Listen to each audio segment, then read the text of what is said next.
Okay, so let's talk stitch markers. So stitch markers are very handy and I'd say essential. They help you keep track of your work, the beginning and end of your rows, where you started, any special stitches. But how many do you need? Well, it depends on your work. If you're working in the round, one will do. If you're working as a square, you might need 5. One for where you started, and then one each into your corners, so you can keep track of them. You might need more if you're working on a big project with special stitches and you need to keep an eye on where those special stitches are. So it depends on the project. But you don't need anything fancy as a stitch marker. A hair grip works brilliantly. It goes in, it's secure, it won't come out, and it'll keep track of your stitch. So a stitch marker literally just needs to be anything that you can put into a loop and isn't going to come out easily. A safety pin works just as well. That's not going to go anywhere. If you start looking for stitch markers online, you will find these. These are cheap little plastic things. You can get 100 for about £1. The problem with these is they break really easily, so I don't recommend them. Get metal ones.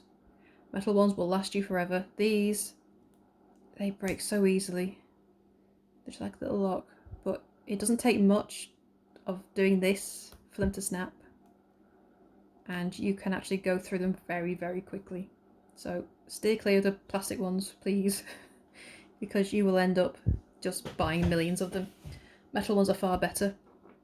I like these ones, lobster clips. You just go in and out, and they're quite secure. And you can get them in lovely little designs. I've got my teddy bears, dogs, I've got some chicks. I've got all sorts. Little mermaid. You can get them smaller ones as well. These are a bit more fiddly, the smaller they are. But they will be a bit easier to keep track. They don't take as much room.